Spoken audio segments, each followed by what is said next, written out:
Our differences of opinion with the federal government is a violation of the Constitution and of federal law. We allege that the surge's reckless impact on our schools, on our local law enforcement, is a violation of the 10th Amendment and the sovereign laws and powers of the Constitution grants to states. We allege that DHS's use of excessive and lethal force, their warrantless, racist arrests, their targeting of our courts, our churches, houses of worship, and schools are a violation of the Administrative Procedures Act on arbitrary and capricious federal actions. And we ask that the courts will end the surge of thousands of DHS agents into Minnesota. We ask the courts to end the DHS unlawful behavior in our state, the intimidation, the threats, the violence. We ask the courts to end the tactics on our places of worship, our schools, our courts, our marketplaces, our hospitals, and even funeral homes. The deployment of thousands of armed, mass DHS agents to Minnesota has done our state serious harm. This is, in essence, a federal invasion of the Twin Cities and Minnesota, and it must stop. DHS agents have sown chaos and terror across the metropolitan area and in cities across the state of Minnesota. Schools have gone onto lockdown. Entire districts have had to cancel school for tens of thousands of students to ensure safety and offer online education because of the students' and the parents' fear of coming into the school. Local businesses are struggling. Revenues are down. And some retail stores, daycares, and restaurants have actually closed because people are afraid to go out and to do their shopping, whether they're immigrants or whether they are citizens of many generations. This surge has made us less safe. Thousands of poorly trained, aggressive, and armed agents of the state, of the federal government have rolled into our communities, overwhelmed our local police departments, and law enforcement agencies should be focused on our public safety, but instead, many are dealing with the aftermath of DHS agents' chaos and violence. I want to thank our law enforcement officers for doing a tremendous job under very difficult circumstances. Not the people, but the federal government.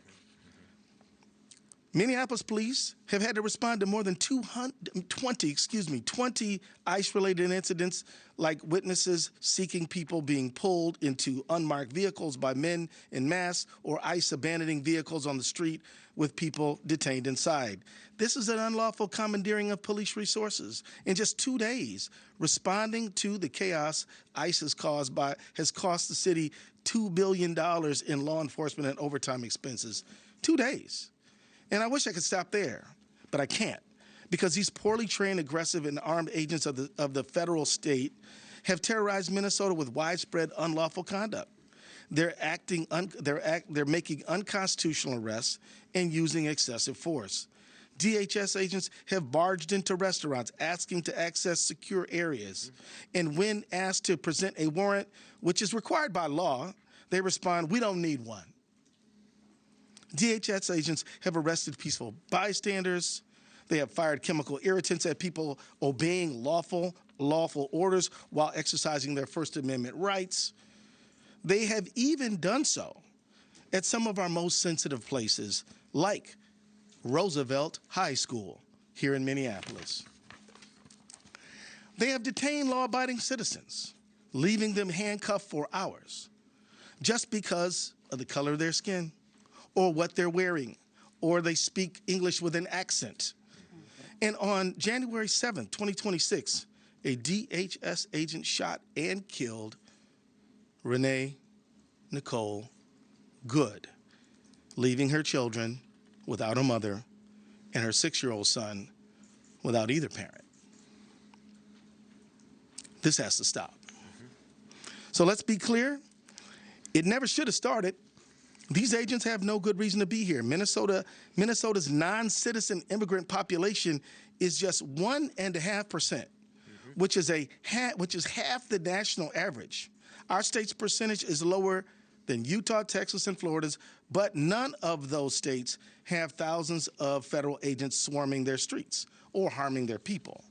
The administration says that they're focused on finding criminals. Worst of the worst, they say. But many of the people the DHS is arresting in Minnesota have no criminal history. That fits a pattern.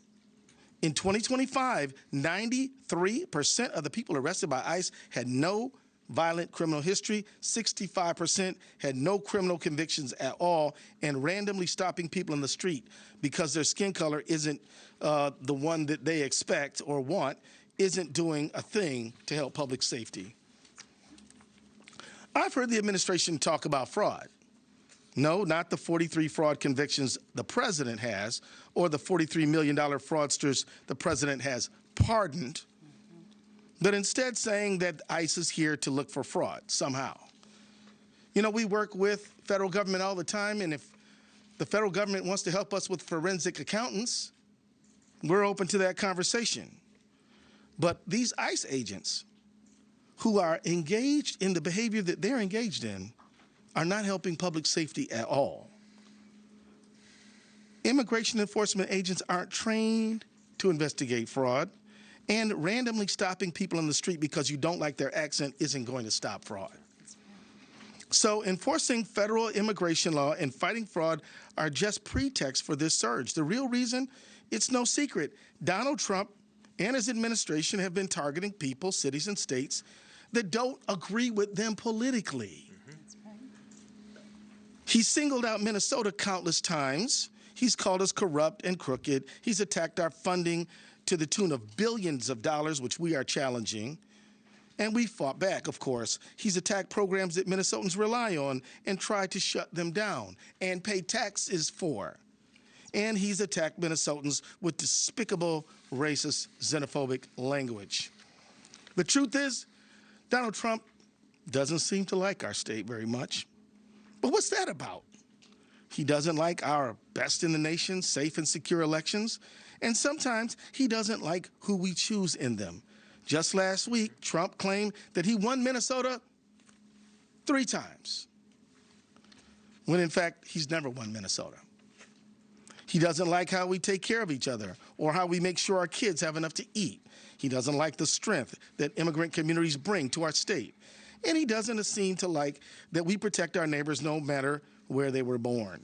In short, the Trump administration's decision to target Minnesota and Twin Cities is motivated by a desire to retaliate against Trump's perceived political opponents, who are the people of the state of Minnesota and Twin Cities, rather than any good faith concerns about immigration enforcement, public safety, or law enforcement.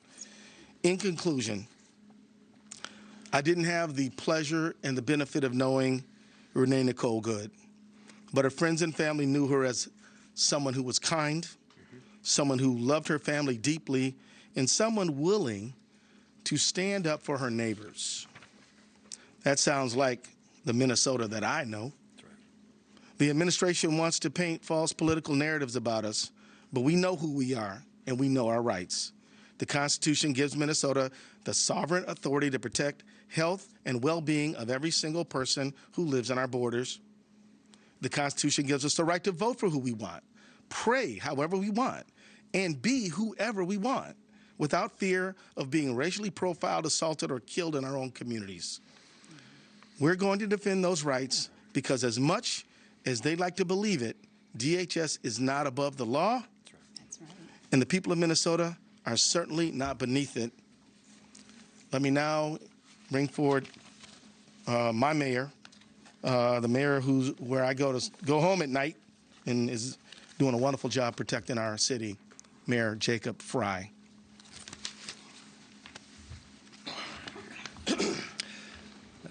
Thank you, Attorney General Ellison, for your leadership and your incredible team's work around this issue. Thank you to Mayor Herr of St. Paul for your partnership. These are not normal times, and so the response that we are asking for from the judicial system and from the courts requires that we file suit at this particular moment. What we are seeing right now is not normal immigration enforcement. We are not asking ICE not to do ICE things. We are asking this federal government to stop the unconstitutional conduct that is invading our streets each and every day. You've seen the videos. At times, there are as many as 50 agents arresting one person. The scale is wildly disproportionate and has nothing to do with keeping people safe. In Minneapolis, we've done work extensively with the federal government under multiple administrations to keep people in our city safe.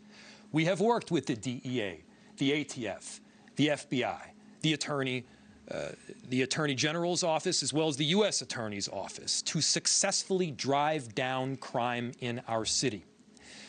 We've seen the results of that work, but let's be clear. The stated reason of this federal government for bringing in this full invasion of ICE and border control is not safety. If it were safety, there would be other mechanisms to achieve safety. By the way, crime is down in virtually every category, in virtually every neighborhood of this city. If this were about fraud, then you'd see an invasion perhaps of accountants. But that's not what you see. What you see is people being indiscriminately taken off our streets. Discrimination only takes place to the extent that a determination has made that somebody is Somali or is Latino, or at least they look that way, and then there is virtually no discrimination thereafter. Here's the thing. You can't indiscriminately take people off our streets, American citizens off our streets. You cannot drag pregnant women through the snow. You're not allowed to take teenagers out of their car and detain them when they are, in fact, American citizens. That is against the law in every state. That is against our United States Constitution. And we're feeling the impact here in Minneapolis. Schools have closed. People are afraid to go to work, shop, or seek medical care. 911 calls are up. Police resources are indeed stretched thin. We have approximately 600 officers in the city of Minneapolis. Mayor Herr has approximately 600 officers in the city of St. Paul. The number of ICE agents and border control are now in the thousands. They are in the thousands. If the goal was immigration enforcement, if the goal were simply to look for people that are undocumented, Minneapolis and St. Paul would not be the place where you would go. There are countless more people that are undocumented in Florida and Texas and Utah. Why are they in these much smaller cities in the middle of the Midwest? The answer is very clear. It is politics. Florida and Texas and Utah are Republican states. The reason that Minnesota and Minneapolis are being targeted is because you've got a Democratic governor, a Democratic Attorney General, and you got Democratic mayors. We are doing everything possible to keep our cities safe through this unprecedented time, and at the same time, we have police officers that are tired. We've seen damage substantially because we're now having to pay a ton of overtime. Millions of dollars of emergency overtime for law enforcement. Emergency operations have been activated across our city and state agencies, pulling focus on daily core services that we, by the way, are tasked with providing. Local police officers are being diverted from the very work that we need to be doing, and small businesses are losing significant revenue, with some worried that they may not survive this at all. People are scared to take their kids into school or daycare, to go into work. They're going to have difficulty paying rent. There is no doubt in my mind the kind of action that the federal government is taking is not just mean-spirited. It's unconstitutional, and every one of us need to be standing up. Let me give you another example. Just last week, a group of our city's public works employees were stopped by ICE agents. 3 of the 4 employees were not white. The ICE agents asked to see the IDs of the 3 non-white employees and didn't even bother to ask the white employee for the identification. Minneapolis is being targeted because we stand up for our neighbors and we welcome immigrants, because we believe in the law. And as I said, frankly, because we are in a blue city in a blue state. Donald Trump should know As long as federal agents are in our city acting unconstitutionally against our neighbors, we will continue to push back with everything we got. And let me just take a moment to say how grateful I am to the residents of our city and of our state. The state of Minnesota we are not suing the Trump administration, asking the courts to end the surge of federal agents into Minnesota, as the state Attorney General Keith Ellison said moments ago. Mayor of Minneapolis Jacob Frey saying that, quote, these are not normal. This is not normal immigration enforcement. Thank you for watching. Subscribe below and download our NewsNation app right now on your phone, and you will get fact-based, unbiased news for all Americans.